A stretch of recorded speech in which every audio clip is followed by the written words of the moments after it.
हाँ जी बच्चों, कल असेट्स को कंप्लीट किया था हम लोगों ने स्टेटमेंट ऑफ अफेयर्स में। अब उसी को कंटिन्यू करना है, आपको नए पेज पर नहीं जाना, कोई गैप नहीं छोड़ना, उसी परफॉर्मा में अब थोड़ा चेंज होगा। अब तक दो कॉलम चल रहे थे। पहला कॉलम चल रहा था पर्टिकुलर्स का, जिसमें असेट्स लिख रहे थे, और दूसरा कॉलम चल रहा था अमाउंट का। अब तीन कॉलम बन जाएंगे, एक कॉलम एक्स्ट्रा बन जाएगा लेफ्ट हैंड साइड पर, और वो होगा ग्रॉस लायबिलिटी का। Gross liabilities. और बीच वाला कॉलम होगा अब लायबिलिटीज का, जिसे आप पर्टिकुलर्स कहते हैं। और उसके बाद आखिरी कॉलम होगा अमाउंट का। अमाउंट लिखना नहीं है, क्योंकि आपकी जो फिगर आ रही थी उन दोनों का टोटल, कौन का, एक तो असेट्स नॉट स्पेसिफिकली प्लेज्ड, और जो सरप्लस बचा था उसका, उन दोनों का टोटल आ रहा था। वो टोटल एज इट इज रहेगा, उसी में से ही चीजें लेस होंगी, लेकिन इधर लेफ्ट हैंड साइड पर ग्रॉस लायबिलिटी का एक कॉलम बन जाएगा। तो ग्रॉस लायबिलिटीज, बीच में लायबिलिटीज, और फिर अमाउंट वाला वही कॉलम ऊपर से कंटिन्यू चलेगा। ठीक है, अब लिखते हैं, शुरुआत करते हैं, जरा ध्यान से समझिएगा। Secured creditors, secured creditors bracket में लिखिए एज पर लिस्ट बी, आगे लिखेंगे टू द एक्सटेंट, शब्द वही लिखे जाएंगे, to which claims are estimated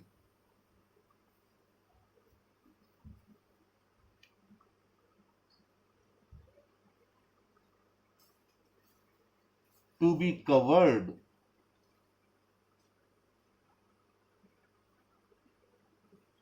by assets specifically pledged। ये वर्ड्स लिखने होंगे आपको। दरअसल ये उन क्रेडिटर्स के बारे में है जो क्रेडिटर्स आपके सिक्योर्ड हैं, और यहां पर सिर्फ उतनी अमाउंट लिखनी है जो अमाउंट उन असेट्स से कवर हो रही है, उन असेट्स से सिक्योर्ड है। जो अनसिक्योर्ड पोर्शन है वो यहां नहीं दिखाया जाएगा, क्योंकि अनसिक्योर्ड क्रेडिटर्स की लिस्ट अलग है। और इस फिगर को आप सिर्फ ग्रॉस लायबिलिटी वाले कॉलम में दिखाएंगे। जो राइट हैंड साइड पर अमाउंट का कॉलम है उसमें लेस नहीं करेंगे, क्योंकि ये वो क्रेडिटर्स हैं जो ऑलरेडी लिस्ट बी में आ चुके हैं। लेकिन क्योंकि हम लायबिलिटीज लिख रहे हैं, इसलिए इनको लिखना भी जरूरी है। और फिर मैं आपसे कह रहा हूं, यहां जो लिखा है ना, to the extent to which claims are estimated to be covered by asset, इसमें खाली वही रकम आनी है जो कि असेट से कवर हो रही है। मैं फिर आपको कह रहा हूं, जैसे कल हम लोगों ने एग्जाम्पल दिया था, कल का एग्जाम्पल निकाल लीजिए जरा। कितनी कितनी फिगर दिखाई थी हम लोगों ने कल, मुझे याद नहीं, मेरे पास पेपर पत्नी कहाँ है। लैंड एंड बिल्डिंग और इन्वेस्टमेंट वाला। हाँ हाँ लैंड एंड बिल्डिंग की रियलाइजेबल वैल्यू थी 5 लाख, हाँ इन्वेस्टमेंट की थी 8 लाख। हाँ ड्यू टू सिक्योर्ड क्रेडिटर्स था लैंड एंड बिल्डिंग 6.5 लाख, हाँ। इन्वेस्टमेंट 7.5 लाख। अब देखिए, साढ़े कितना था पहले वाले में, लैंड एंड बिल्डिंग में 6.5 lakh due to secured creditors, लेकिन बिल्डिंग से कितना मिल रहा था, 5 लाख। 5 लाख। तो 5 लाख के तो ये कवर हो रही थी पहली वाली, और दूसरी वाली कितनी थी, इन्वेस्टमेंट हाँ, 8 लाख रियलाइजेबल, और वो कितना है लायबिलिटी, 7.5 की। 7.5, यानी 12.5 लाख रुपए आप ग्रॉस लायबिलिटीज में शो करेंगे। यानी जितना हमारी असेट से कवर हो रहे हैं सिक्योर्ड क्रेडिटर्स, वो आपको ग्रॉस लायबिलिटीज में शो करने हैं। बस इतना ध्यान रखिएगा। Secured creditors as per list B bracket में लिख रखा है हम लोगों ने यहां पर। अब आप कहेंगे सर अनसिक्योर्ड वाले क्यों नहीं लिखे यहां पर? क्योंकि अनसिक्योर्ड वाली लिस्ट अलग है, उसमें जुड़ जाएंगे जाकर के, इसलिए यहां पर सिर्फ उतने ही आएंगे जितने सिक्योर्ड हैं। अब आगे बढ़ें। अब लिखेंगे preferential creditors as per list C. As per list C, ये आप ग्रॉस लायबिलिटी वाले कॉलम में भी दिखाएंगे, और वो जो कॉलम था राइट हैंड साइड वाला, उसमें ब्रैकेट में दिखा करके उस फिगर में से लेस कर देंगे जो असेट्स का टोटल आ रहा था। यानी आपने उन असेट्स में से प्रेफरेंशियल क्रेडिटर सबसे पहले लेस कर दिए। कौन से होते हैं वो आपके साथ चर्चा होगी अगले लेक्चर में। अब जो बचा उसके लिए क्या लिखेंगे, फिर वही कहानी, एस्टिमेटेड बैलेंस ऑफ असेट्स। ये लाइन याद कर लो अच्छी तरीके से। Available for debenture holders having floating charge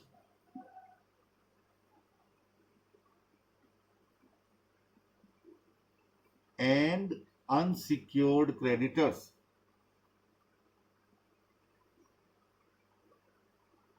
कुछ बुक्स में यहां पर एंड बैंक ओवरड्राफ्ट फिर अनसिक्योर्ड क्रेडिटर्स भी लिखा जाता है।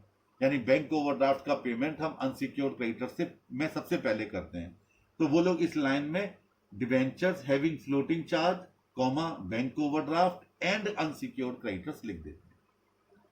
अब यहां पर प्रेफरेंशियल क्रेडिटर्स का पेमेंट हो गया, इसलिए इस लाइन में से प्रेफरेंशियल क्रेडिटर्स गायब हो गए।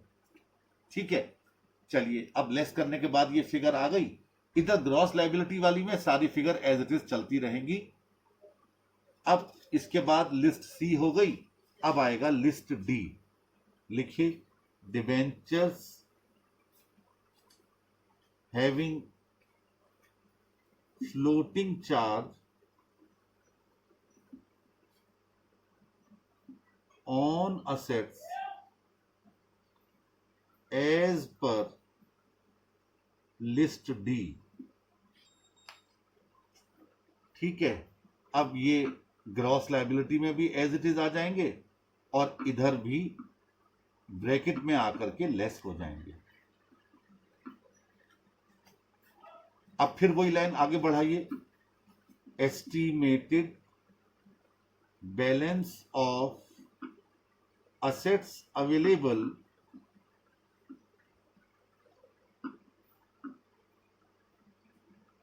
ठीक है फॉर, अब क्या बचा, अनसिक्योर्ड क्रेडिटर्स।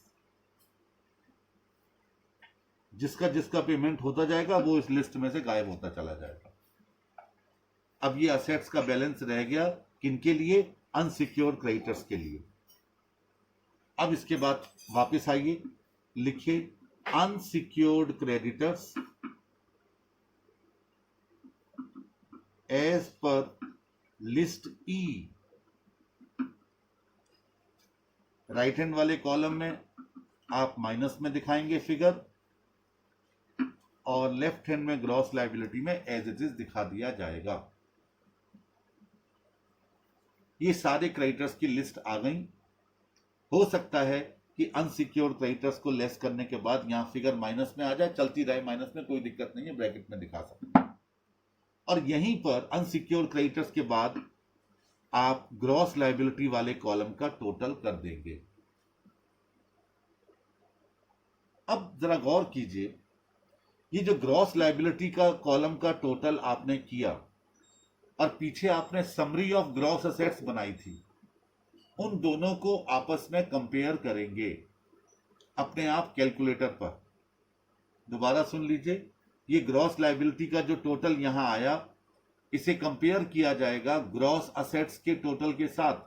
जो समरी ऑफ ग्रॉस असेट्स आपने दिखाई थी, उनमें जो डिफरेंस आएगा, अगर असेट्स ज्यादा होंगी तो यहां पर जो राइट हैंड साइड पर आपका फिगर आई रखी है वो प्लस में होगी, और उसी रकम के बराबर होगी जितनी ग्रॉस असेट्स आपकी ज्यादा आई होंगी।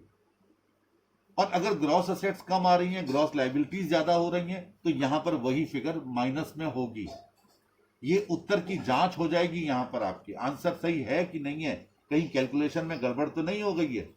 बस इतना सा यहां पर इस ग्रॉस लायबिलिटीज के कॉलम का और ग्रॉस असेट समरी जो बनाई थी उन दोनों का इतना ही रोल है बस, और इससे ज्यादा कुछ नहीं। चलिए ठीक हो गया।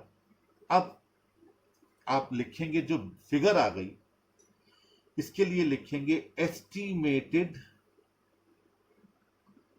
डेफिशिएंसी, अगर माइनस में है, ऑब्लिक करके सरप्लस अगर प्लस में है, as regards creditors, as regards creditors. ठीक है, आगे चाहें तो ब्रैकेट में लिख लें जिससे याद रहे, बीइंग द डिफरेंस बिटवीन,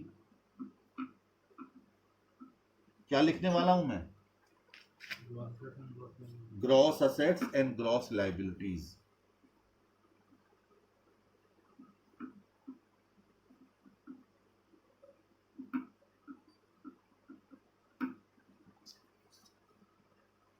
ठीक है जी, अब आगे बढ़िए, लिस्ट ई तक हो चुका है। अब लिखिए preference share capital as per list F, वहीं राइट हैंड वाले अमाउंट में दिखा दीजिएगा इसे। और उसके बाद equity share capital as per list G, amount के नीचे टोटल कीजिए, प्लस में हो सकता है, माइनस में हो सकता है, वहां लिख दीजिए अब एस्टिमेटेड डेफिशिएंसी या ऑब्लिक करके surplus as per list H.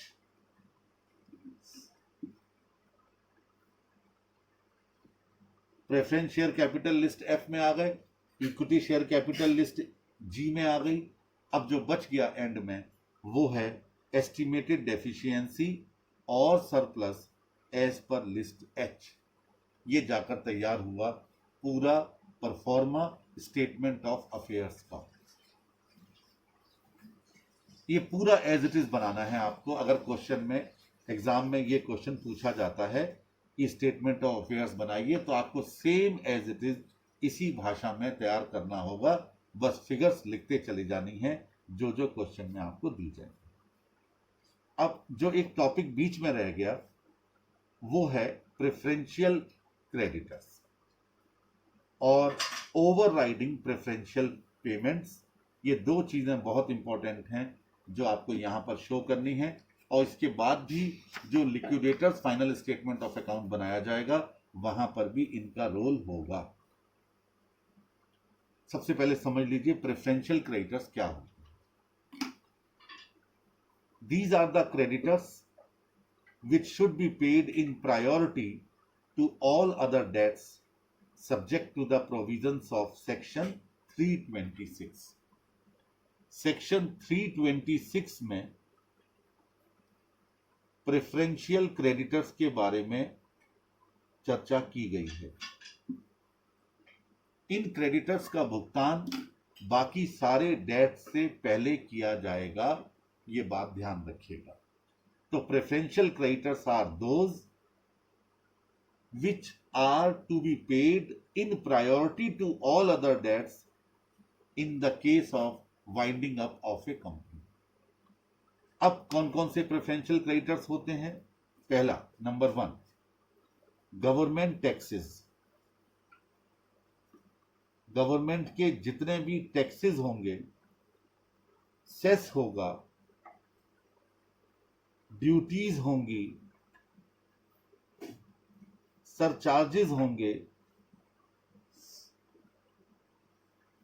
ये सब के सब हमारे क्या होंगे? प्रेफरेंशियल क्रेडिटर्स होंगे। लेकिन कौन से होंगे? साथ में शर्त लगी हुई है, become due and payable within the 12 months immediately before that date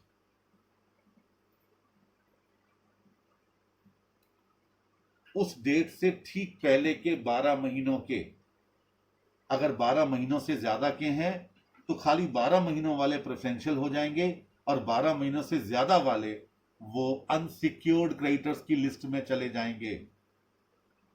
payment उनको भी करना है, ऐसा नहीं है कि 12 महीने से पहले वालों को हम छोड़ देंगे, पेमेंट उनको भी करना है, लेकिन प्रायोरिटी में नहीं करना है, उनको फिर हम अनसिक्योर्ड क्रेडिटर्स की लिस्ट में ले जाएंगे। Number 2, salary and wages.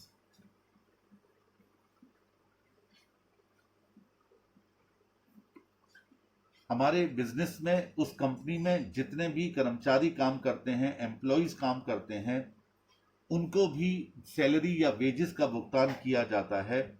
वो भी क्या होगा, वो होगा प्रेफरेंशियल क्रेडिटर्स, लेकिन वहां पर भी शर्त है, वो सैलरी और वेजेस लास्ट 12 मंथ्स की होनी चाहिए, पिछले 12 महीनों में होनी चाहिए, और उसमें से भी सिर्फ 4 महीने की सैलरी और वेजेस प्रेफरेंशियल होगी। 4 से ऊपर महीनों की सैलरी या वेजेस अनसिक्योर्ड में चली जाएगी। Only 4 months within the 12 months immediately before the relevant date is preferential, यानी पिछले 12 महीनों की सैलरी और वेजेस में से भी सिर्फ 4 महीने की, याद रखना 4 महीनों की प्रेफरेंशियल होगी, बाकी सारी अनसिक्योर्ड में चली जाएगी।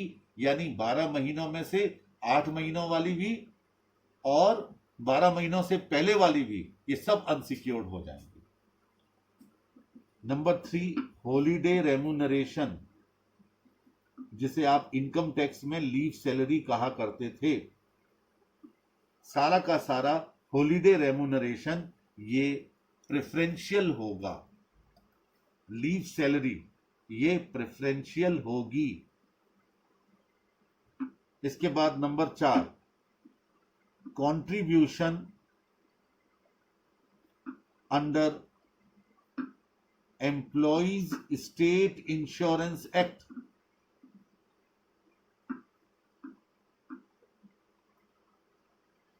एम्प्लॉइज स्टेट इंश्योरेंस एक्ट 1948 में अगर किसी कर्मचारी ने कंट्रीब्यूशन कर रखा है तो वो जितना भी वॉलंटरी वाइंडिंग अप के टाइम पर पैसा होगा वो कंपनी को चुकाना होगा, लेकिन याद रहे payable during the period of 12 months immediately before the relevant date by the company.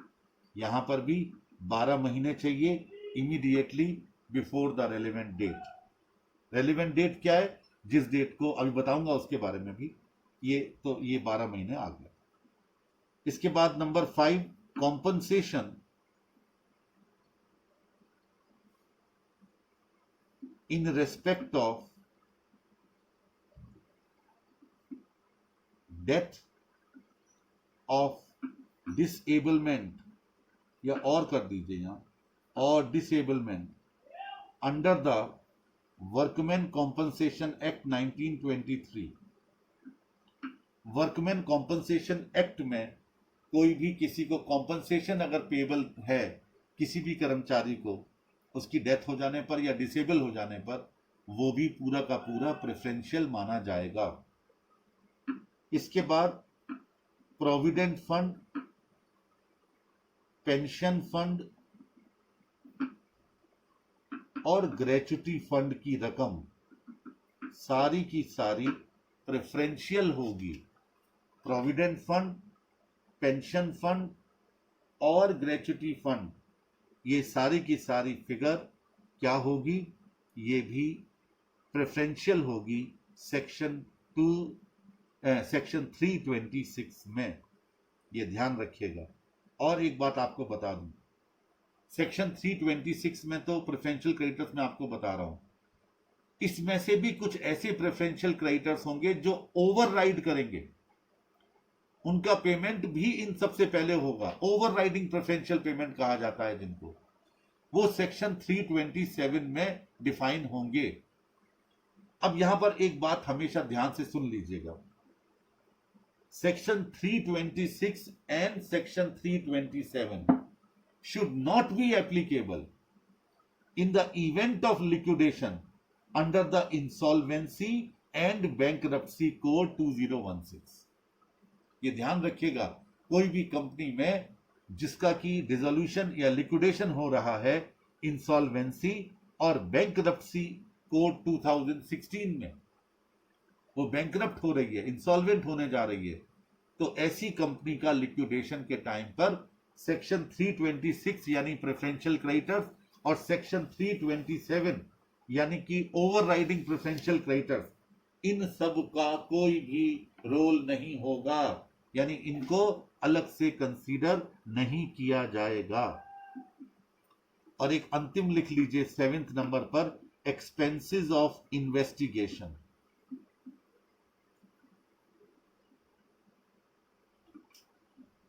किसी भी तरह का इन्वेस्टिगेशन अगर सेक्शन 213 एंड 216 में करवाया गया हो कंपनी में, उसके खर्चे भी हम प्रेफरेंशियल पेमेंट में शामिल करेंगे। ये कुछ शर्तें होती हैं इसमें, लेकिन ये इतना ज़्यादा वो नहीं है, लेकिन फिर भी ध्यान में रखना तो पड़ेगा ही सही आपको। बस आपको ये ध्यान रखना है कि क्या क्या चीज़ें होंगे। लेकिन एक बात ध्यान रखिए, यहां जो एम्प्लॉय का शब्द लिखा गया था, एम्प्लॉय, उसमें वर्कमैन इंक्लूड नहीं है। Employ does not include a workman, ये ध्यान रखिएगा। दूसरी चीज, रेलेवेंट डेट बार बार आई थी, वो क्या है? रेलेवेंट डेट नोट कर लीजिएगा कि वो कंपनी जो ट्रिब्यूनल के द्वारा वाइंड अप की जा रही है, ट्रिब्यूनल के द्वारा वाउंड अप की जा रही है, in the case of a company being wound up by the tribunal, ठीक है, comma, the date of appointment of first provisional liquidator is the relevant date. जिस दिन प्रोविजनल लिक्विडेटर की नियुक्ति की जाती है, उसी डेट को रेलेवेंट डेट माना जाएगा। उससे पहले के 12 महीने लिए जाते हैं। और कोई भी कंपनी जो आपकी बैंकरप्सी एक्ट में, कोड में, या फिर वॉलेंटरली वाइंड अप हो रही है, उसमें कौन सी वाइंडिंग अप वाली डेट को रेलेवेंट डेट माना जाता है? वाइंडिंग अप वाली डेट को रेलेवेंट माना जाता है। This is the concept of preferential creditors. अब एक एग्जांपल दिया गया है आपकी स्टडी में 7.15 पेज पर, इसे आपको करना है। और मेरी बुक में भी प्रेफरेंशियल क्रेडिटर्स के अलग से क्वेश्चन दिए गए हैं, उनको सॉल्व करना है आज। बस सिर्फ आज का यही होमवर्क रहेगा, एक तो example in your study on page number 7.15 and then my questions जो मैंने खाली प्रेफरेंशियल क्रेडिटर्स के ही दे रखे हैं, वो सॉल्व करने हैं। अगले लेक्चर में मैं ओवरराइडिंग प्रेफरेंशियल पेमेंट डिस्कस करूंगा और उसके बाद मैं स्टेटमेंट ऑफ अफेयर्स के क्वेश्चन करवाऊंगा, कम से कम 2, जिससे कि फिर आगे बढ़ा जा सके। और फिर डेफिशिएंसी समझाना है मुझे, और अंत में liquidators final statement of account. That's all.